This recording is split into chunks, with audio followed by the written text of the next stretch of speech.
Welcome to Seth's Daily Podcast. Without you, this wouldn't be possible. I want to thank you guys for subscribing. We have a sponsor now, and it's called Knott Bottom Cabins in Knott County, Kentucky, at the Knott County Trail Route. And their phone number is 606-223-4151 to book a room. And they also have a website as well, and that will be in the description. And their Facebook page also will be in the description as well. And they also have a campsite. And Houston, how are you doing tonight, man? Good. How about yourself? Doing good. And me and Houston are back again with our fifth episode, I believe, on our weekly show. And obviously, you guys know Houston's link for his Facebook page and his YouTube page will be in the description. And we are blessed enough to have a guest who's a drummer named Shawn Hunt. How are you doing tonight, man? Hey guys, man, thanks for the opportunity to get out here and reach out to you fellas. It's our pleasure, man. Thank you for agreeing and tagging along with us for the night. That's no problem. Oh yeah, man, we definitely appreciate it. Tell us a little bit about yourself and the bands that you're in and stuff. Right now I'm currently playing in three local bands.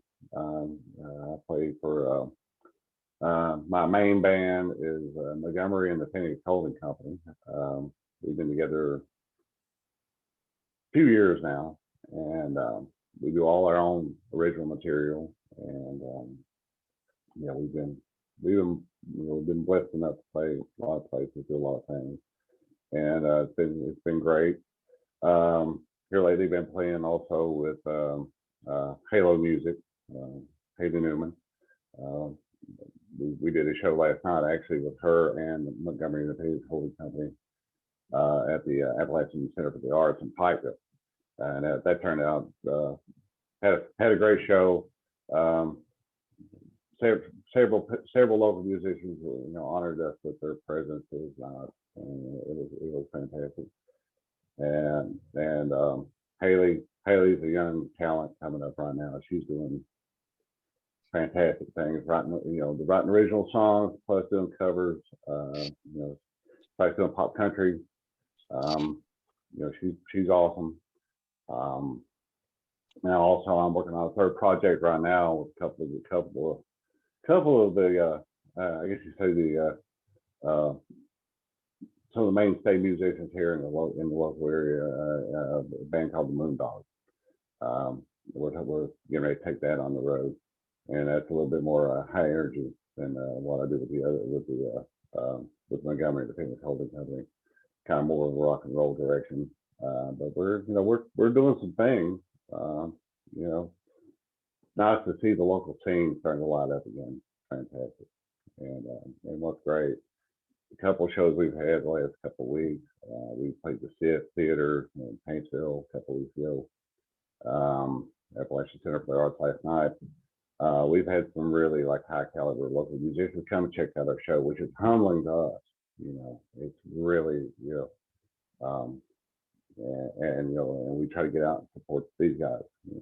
Scott Cable, one of the great local guys, opened up. Yeah, he's actually going to be on the podcast here soon. He's so good. I'm telling you guys. I always wanted to play with Scott, and it was odd enough, but we through Haley, we got connected up with Scott. That's the first time I've actually ever got to play with him. Talked to him a couple times. We actually reached out to him about joining Montgomery the Phoenix Holding Company a couple of years ago, tried to drag him in. And he's like, no, I'm doing my own thing. I'm doing my own album. And we were like, okay, cool, man. But, the door's open. And one of the great things, well, I don't know. I guess I can let this out of the bag. This just had a nice night. We approached Scott again, and he said he's going to try to do some collaboration with us. We've not worked out the details. We were talking about it in between sets last night. We were really digging his original stuff that he did last night. Because him, Jake Ratliff, and our own Mark Cheney, I think they called themselves Scott Cable and the Witnesses. I think that was their names last night. And did some really good stuff. And so I think we got a little Scott Cable flavor coming to the Montgomery side shortly. Oh, he's a really nice guy, man. Oh, he's great, fantastic. One of those two like soul there dudes. Just good guy, speaks his heart, and he's a great artist. Anywhere you swing a cat here, you can hit somebody that can pick a guitar. But there's next level guys out there in Scott Cable swinging. Eastern Kentucky has a lot of talent. So it definitely does. I know Houston has some great questions for you. So if Houston, you're ready to get to them questions. I know everybody loves your autograph questions, and everybody loves your autograph collection. Yeah, it grows every day somehow, some way.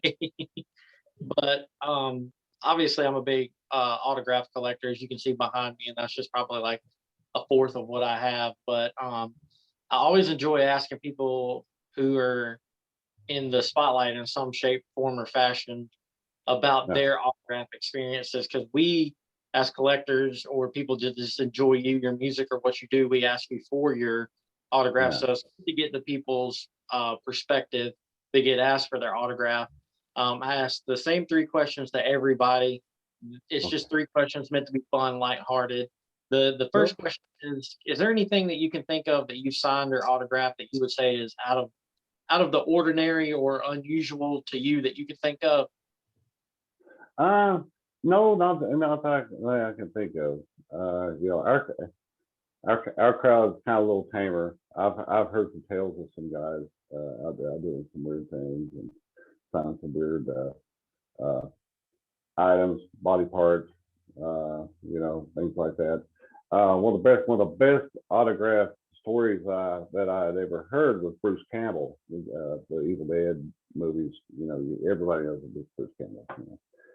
And I heard him on a radio show, and he was talking about somebody actually tracked down the cabin down in Morristown, Tennessee, where I don't know if you know this, the cabin from the Evil Dead movies was in Morristown. Okay, so someone got the directions off the internet, went out and got it. It was burned down by this point. They got a big rock out of the chimney, and they actually took it to a con and had Bruce Campbell autograph this big chunk of rock that came out of the chimney from the Evil Dead movie. And turns out I'm Instagram friends with the girl that did it. So she actually lives around Pigeon Forge down that area. So small world. There you go. That's so funny. Yeah, that's really funny. And yeah, what are the odds of that anyway? Yeah. Her Instagram is Scarlet Baroness. So hit her up. She does cosplay. She's great. Throw her a shout out. Yeah. That's awesome. That's a crazy story. It's like what are the odds of that? One in a few million, I'm sure. Yeah, it's really weird. I heard that probably 10 years ago, and it turned out it was her. I just can't explain the details on how it was confirmed, but I was stunned. I was like, wow, so small world. And the second question is obviously collecting autographs. There's the side of it of being denied, where you ask that musician, celebrity, sports player, whatever it is, and then you get denied. Being denied an autograph is just one small side of it. But is at any point growing up, or as a fan or somebody or of someone, have you ever been denied an autograph that or can remember anyway? No, not really. One of my, I remember I approached a guy. This is years and years ago, probably 30 years ago. I was hanging out in a bar in Pikeville, and some of the kind of bigger name wrestlers guys had wrestled somewhere locally, and they were in the back of the bar. And I was helping the guy DJ there, and so they went back. We all got the opportunity to go and get an autograph and meet him. You watch wrestling on TV. It's these guys are just machos as a be. I won't name the guy. I will not name the guy's name because I'm not getting into that. But anyway, so I approached him, and I'm a big guy. I'm like 6'4". I'm a big dude. And walked up to the guy, and all I did was shake the man's hand. And I did not put no pressure on this guy or anything like that. I just like shook his hand. And he like went and like, oh God, like, and everybody's table jumps up and like, what are you doing? What are you doing to him? And I was like, I didn't touch him, So that was weird. And I said, can you just sign this napkin? I'll get out of your way, dude. I won't, so yeah, we're so Yeah. That that seems was like not, unusual experiences. yeah, it was really just like surreal. It's like, why did you extend your hand anyway if it was that badly hurt? We're in the ring, I guess. I don't know, but one of the best I ever saw somebody get the smackdown laid on by the rest of the guy that was in Pikeville. This was back in the '80s. There's a bar that used to be in town. During the Hillbilly days when the wrestlers came in, and a guy kept talking to him. He kept telling him how fake wrestling was. And finally, the guy, after about the third time, he just turns around and open hand slaps this guy right across the mouth. I mean, just bust his face all over the bar. And Wow. and he goes crying to the owner, going, "Oh, he sucker punched me. He sucker punched me." And he was just whining. And and like I said, it was hilarious. So I don't wrestling semi-fake. Well, I think those guys could really put a hurt on me.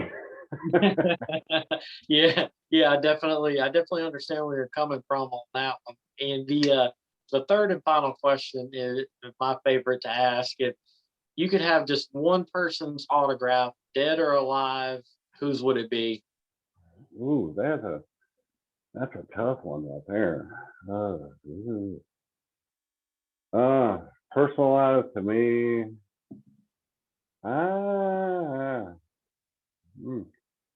probably Frank Sinatra.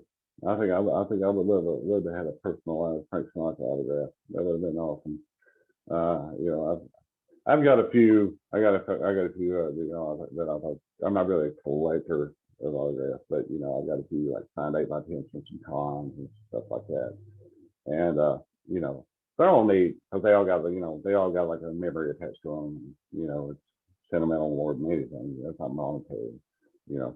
But yeah. So anyway, I know you talk about another funny autograph story from me personally. Okay, we played we opened up for a couple pretty decent country bands. One was pretty legendary. It's been around since the '90s, a couple of years ago. So we were out shooting. We were shooting a music video. So we were trying to pump the crowd up. So we had bought a bunch of can koozies, like put your beer in. Right. Yep. Said Montgomery and the Famous Holding Company. So we got pitching into the crowd. People loved it. People loved getting swag. So we were having a good time. We were shooting the video. We did our gig. And afterwards we're signing autographs. And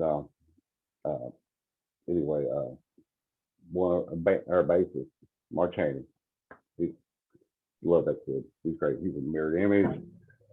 He plays with Chris Bentley a little bit now. Plays with us. He was playing Scott Cable last night. One of the fabulous musicians, Mark Chaney, and funny dude. Love hanging out with that kid. He's like my son's age. Okay, and we're signing people are bringing them up. We're signing autographs. They're handing them back to people. And I'm just going about my thing. Because it's just a crowd of people. And John Montgomery comes walking over. He goes walking up and he picks up one of the can koozies that we had already signed, laying there in case somebody wanted one. And he looks at it and he goes, and I'm not going to say the local musician's name, so because I don't want to offend. So I will say Joe Smith. Okay, there is no Joe Smith. Okay, so he picks up the can koozie. He goes, "Hey, when Joe Smith get here?" Like, yeah, now what? like what? He goes, well, Joe Smith signed our can koozie, like yeah. And I was just stunned for a minute, and it finally dawned on me. I thought, well, he's not here. And I look over, there's Mark in there, and he has this look on his face that's just like he couldn't understand the question, And I looked at him, I said, why? Why did you do this?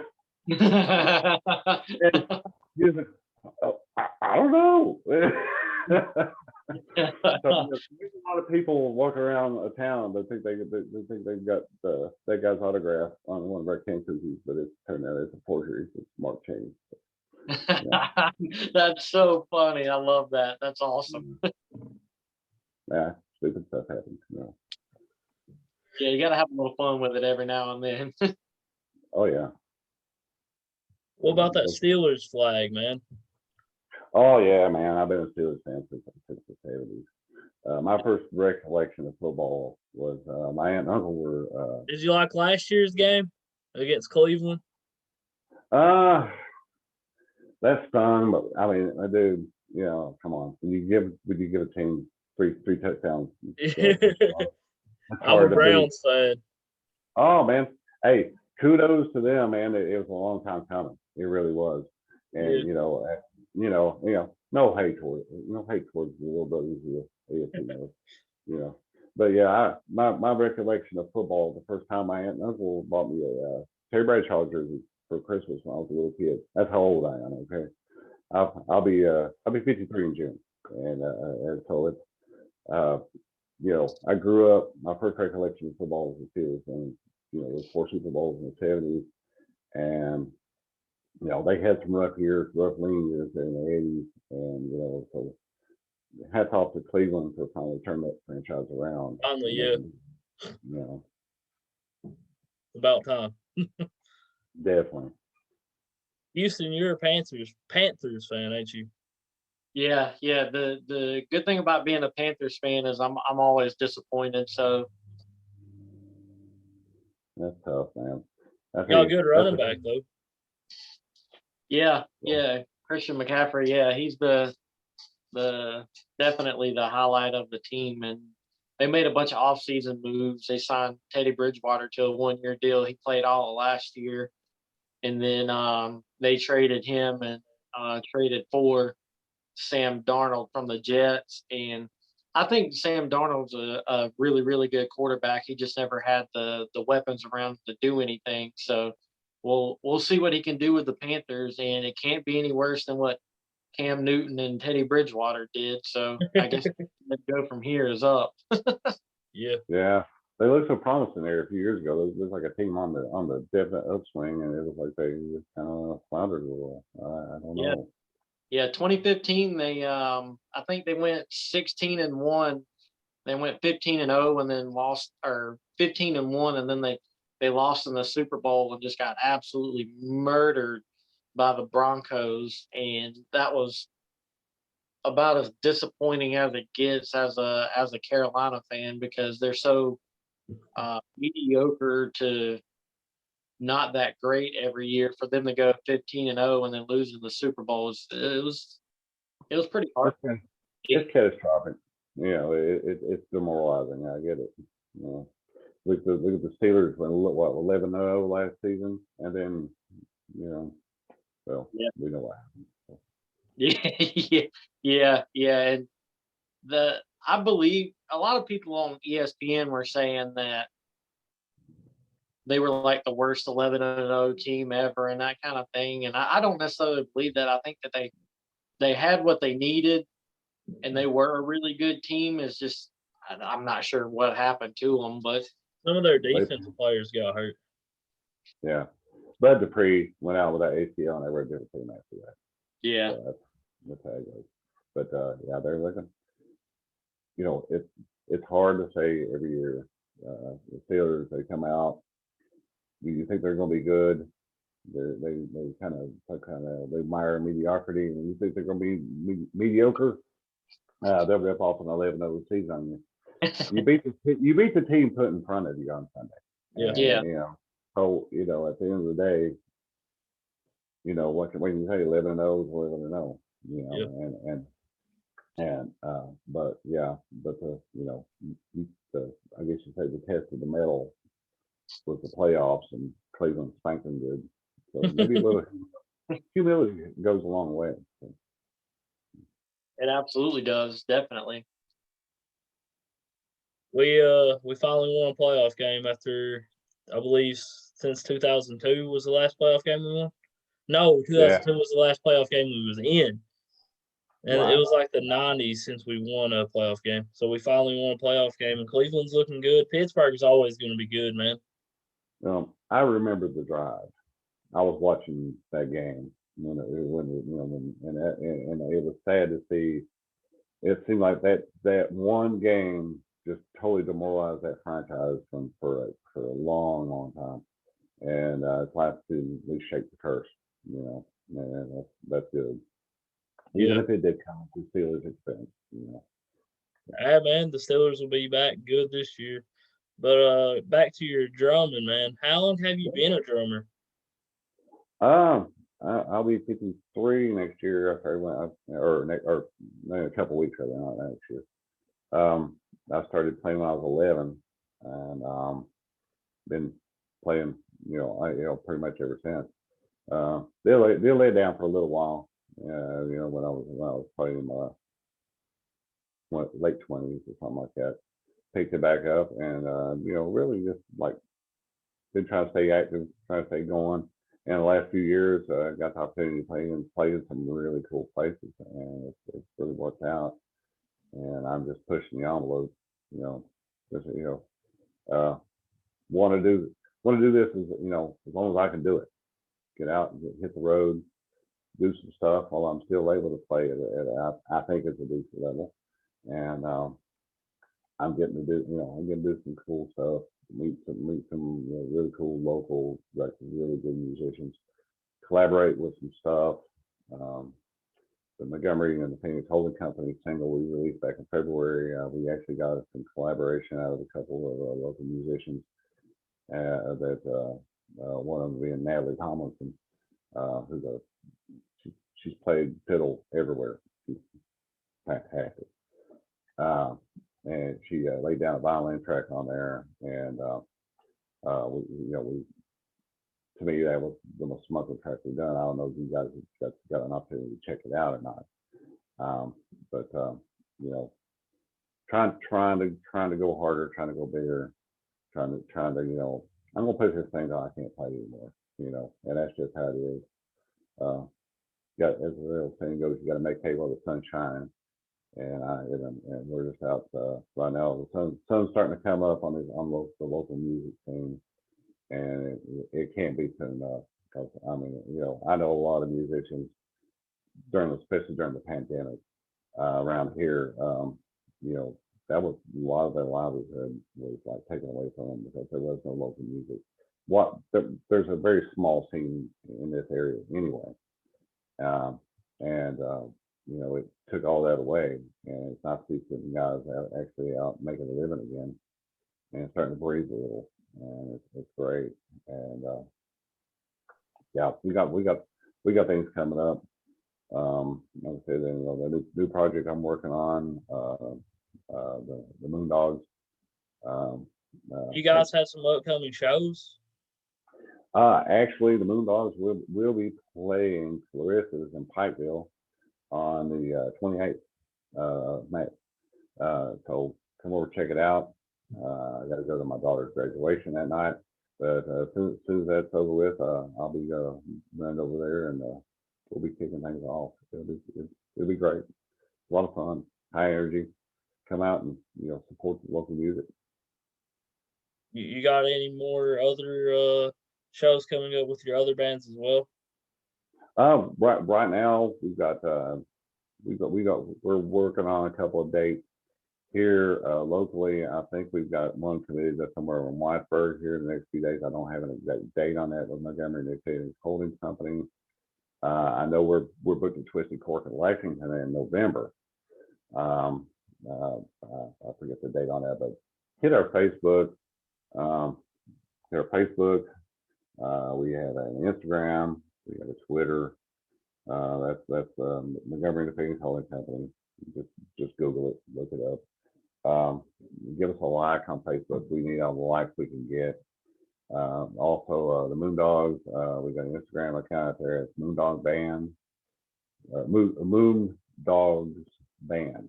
That's the Instagram out there. And let's see what else is going on. Haley Newman, Halo Music, legit Halo Music. I've been playing with her. Like I said, we're trying to get back in the studio here. I think at the end of the month with Montgomery the Phoenix Holding Company. We're going to try to get a couple of singles in a can.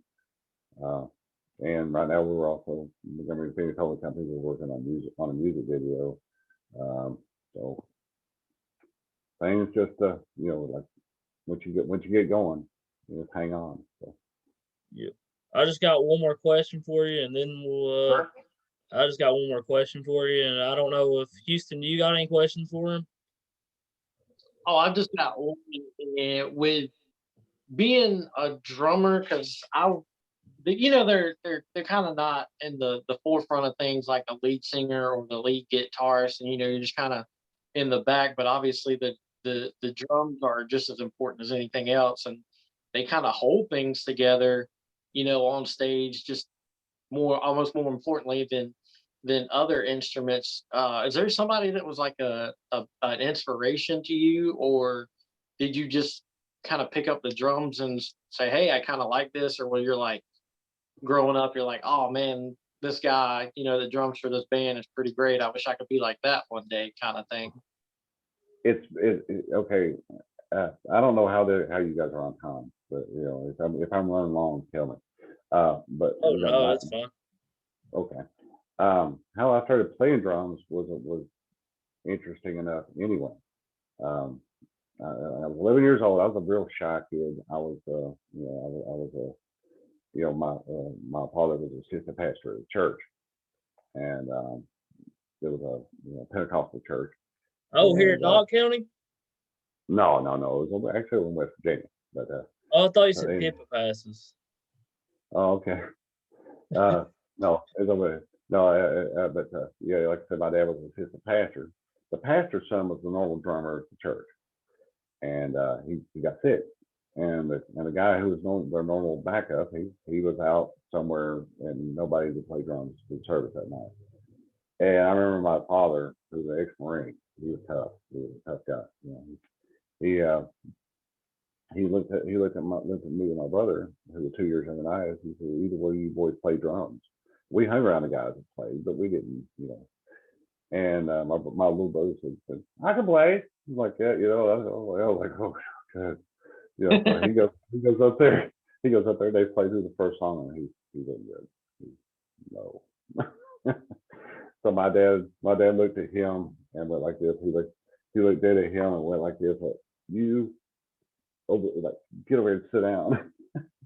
And he looked at me and he went up there, like up on the pulpit. And I was like, oh my God, And I didn't want to go up there and play. There was probably 1,000 people there. It was a huge church. And but you didn't tell my dad no. I tell you, it was one of them things like when they throw you in the pool to teach you to swim, that kind of thing. And somehow I got up there and I had watched those guys play a little bit enough so I knew how to keep time. And I played the rest of the service. Just basic hi-hat, snare. I wouldn't even touch the bass drum pedal. I was just like terrified. And after church was over with, the bass player comes over and he goes, "You obviously got time." He said, "Would you like for us to try to work with you and show you how to play drums?" And I was like, "Sure, couldn't hurt." And I've been playing ever since. I've really never had a lesson. I've never I'm different than a lot of the guys are technical. They're all about rudiments and sheet music. I can't read sheet music, can't do it. But I get out there and it's just like I feel what I play. I play by ear, and I feel it. And it's interesting enough how I even learned to play, and I would hear pieces of songs that I like that lick that the drummer did right there, and I would and I would grab that and I would work at it until I could duplicate that one particular little feel or that one little thing that they did, and eventually I could piece it together, and I learned how to like emulate my favorite drummers like Ginger Baker. I'm nowhere near on the level like Neil Peart, but I love listening to Neil. Um, Yeah, uh, Neil's the goat. Neil's the goat when it comes to drumming. yeah, yeah, he'll make you feel totally inadequate. You know, Yeah, definitely. yeah, and and I you like listening to like the Mike Portnoy's, the Gads, the the list goes on and on and on. Everybody Riches, there's a history of drumming out there, and if there's any kids that want to pick up drumming and want to learn how to play drums and everything, it's like high school band and stuff like that. That's great as far as teaching you a lot of techniques and stuff like that. But start listening to some of these guys that didn't know a piece of sheet music from anywhere. Listen to what they did, the way it flowed. It comes, and I equate. I always, I've said for years, playing drums is like dancing to me, but I can't dance. So Yeah. so it's one of those things there where it's like I'm like whatever I'm playing, it's just what comes out of me. I never play the same thing twice the same way. It's just like what I feel that piece of music that I'm playing is that's what I do, and somehow I've played with some really fun people and I've done some great things. I you know it's one of the things where people say I'm blessed, but you are blessed, because I got some great people around me. It's great talent, you know, and it's great when local, some of the great talent in the area comes and pays your show a visit, and comes by and tells you, we like what you did. Uh, I'm just, like I said, humbled a lot. So.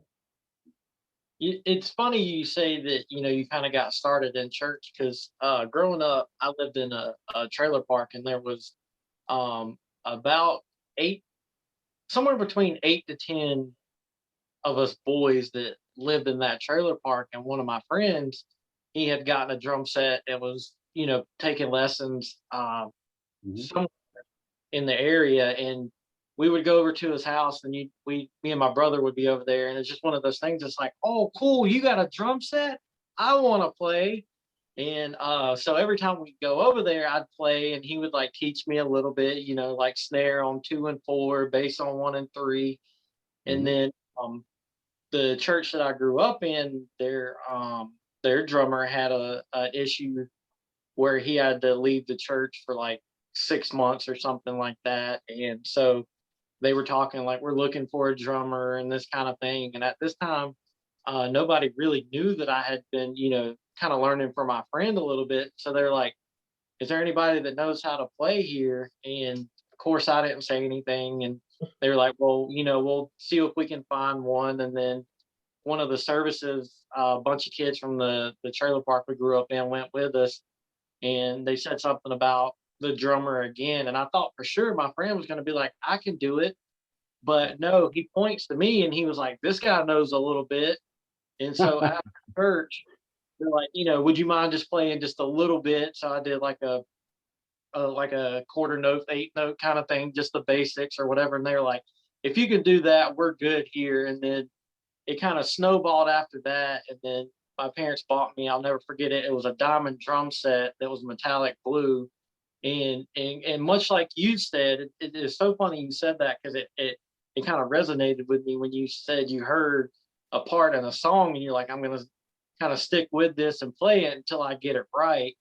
And that was what I did when I first kind of was like, oh, I can, get the hang of this and kind of do it. The first song that I ever heard that I was like, oh my God, I want to learn how to play that was Nothing Else Matters by Metallica. But like you said, there was one little fill in there that I was like, I'm gonna go home and I'm gonna play that, and I'm not gonna let my brain rest until I get it right.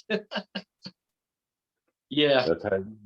That's exactly what it does, over and over and over, and but that's that's where it comes from, and you start picking up those pieces and those licks by some of these guys that are legends, and like I said, fortunately enough, I've been able to pick up enough stuff, and I think sometimes I interpret songs different than other people, because I don't, I'm not a classically trained drummer, but I'm like this. I think I do some neat stuff.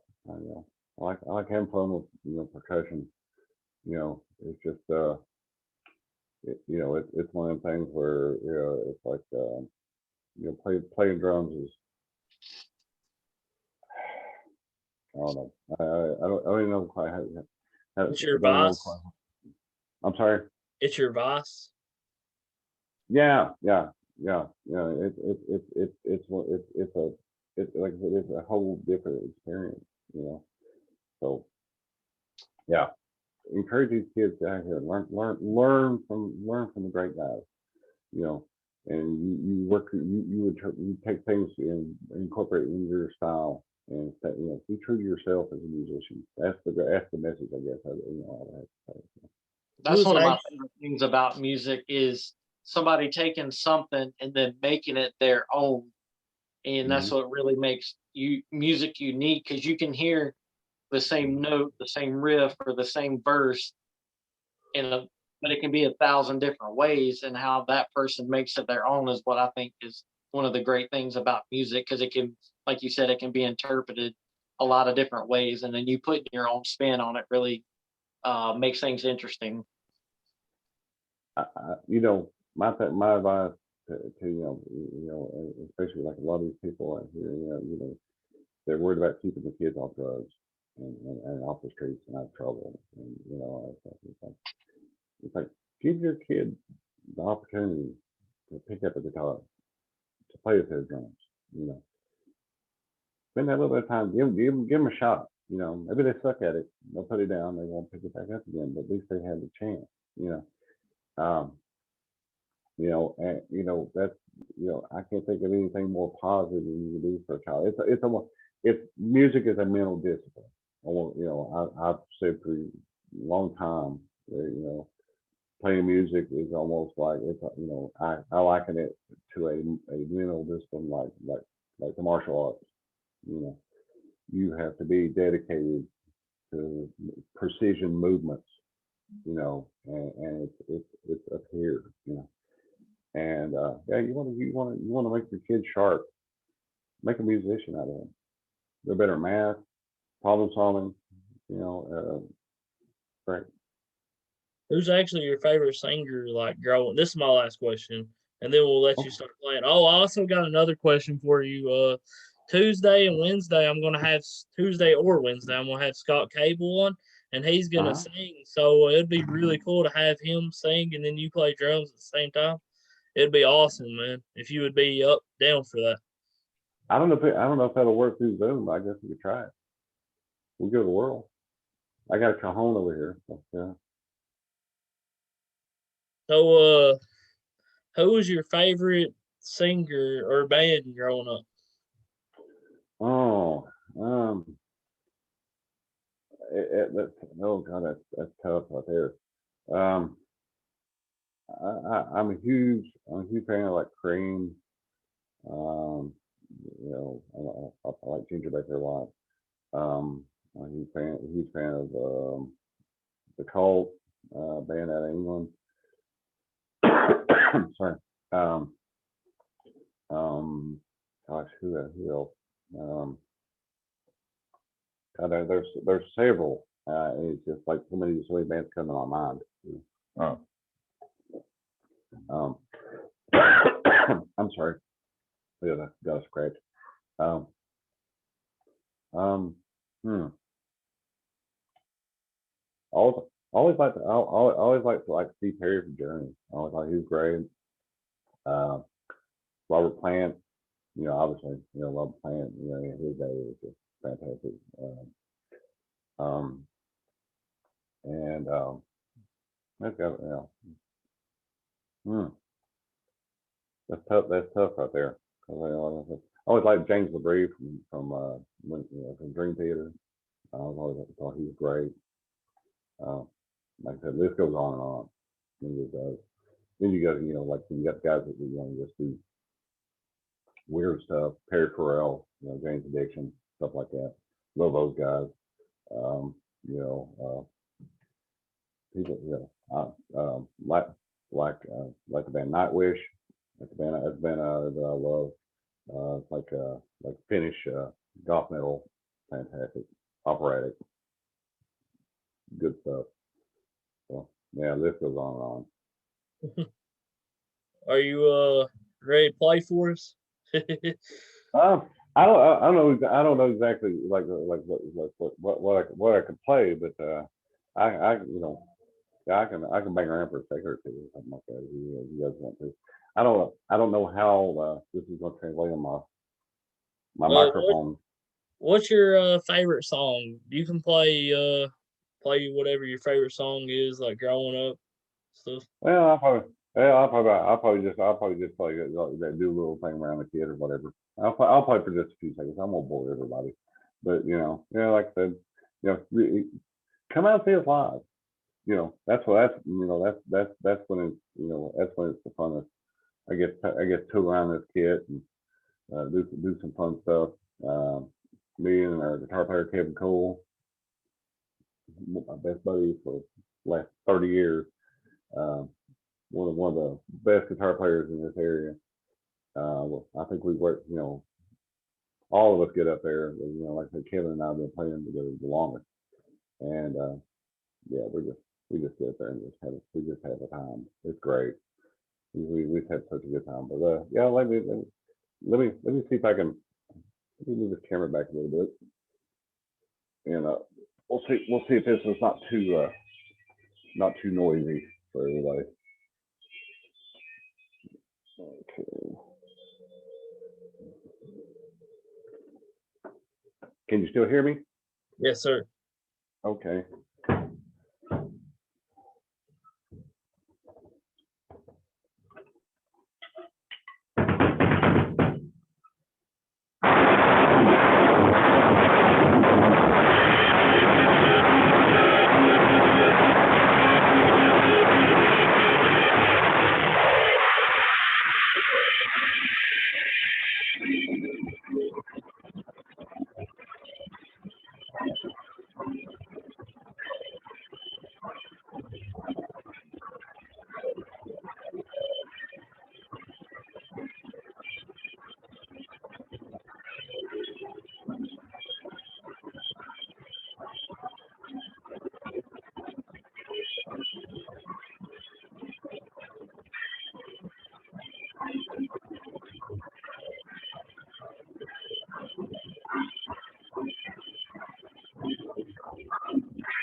I hope that wasn't too bad on you guys.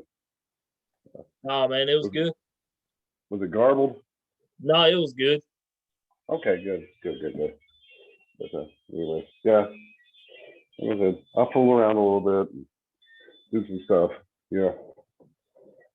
Oh, sorry, get a little out of breath. So.